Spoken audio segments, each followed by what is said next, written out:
Bismillahirrahmanirrahiim. Waa 31 Oktoobar 2019 daawadayaasha qiimaha leh mar kale soo dhawaada. Qodobada aad ku maqli doontaan waxaa kamid ah barnaamijkeega maanta maxkamadda ICJ oo soo saartay digniino ku saabsan arrinta Kenya iyo Soomaaliya, ku saabsan afarta sabab ee xisbiga wadajir uga haray isbahaysiga qaran haday dhawaan ay sameeyeen. Farmaajo iyo Sheekh Shariif oo wada hadlay iyo Somaliland oo xabsiga ku gurtay ganacsada u dhashay dalal ajaaniba. Qodobada iyo kuwa kale xiiso leh ayaad ku maqli doontaan mar kale ku soo dhawaada daawadayaasha sharafta leh.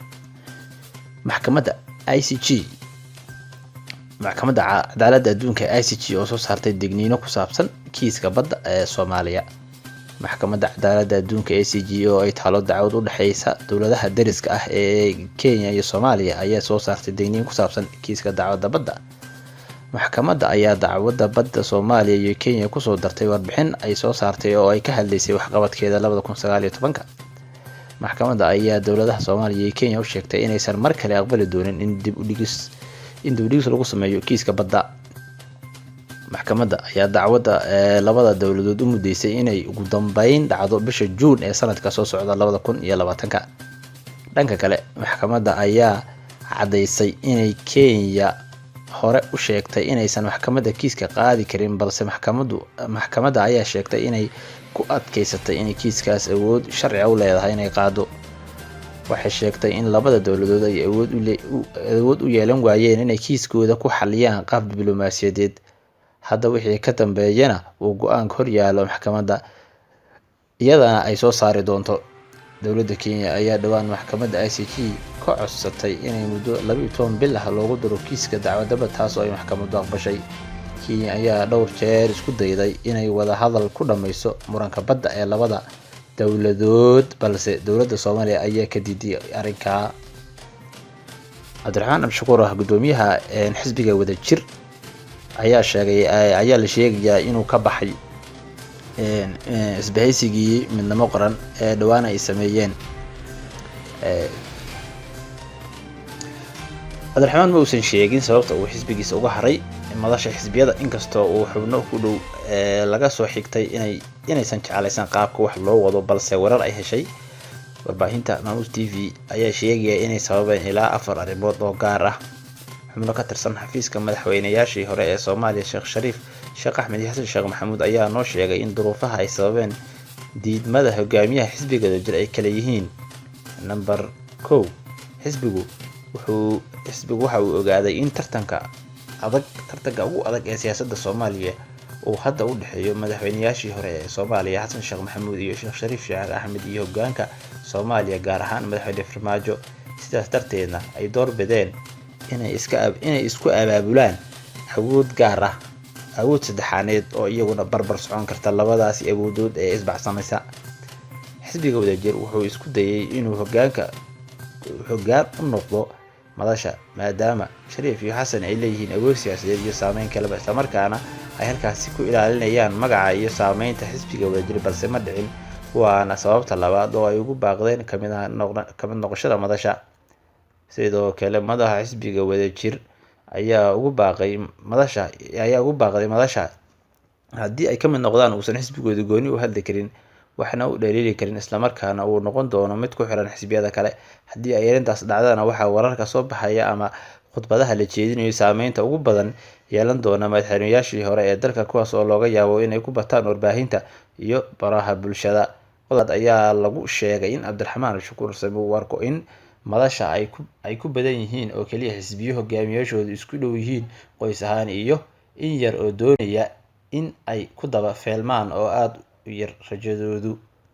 Haddaba arrintan ka soo baxay xisbiga wadajir oo ku saabsan sababta ay u baaqdeen, balse waxaa jira qoraallo ay qaarkood soo dhigeen baraha bulshada, isla markaana ay ku sheegeen in waddo aan sax ahayn loo maray madasha dhismaheeda.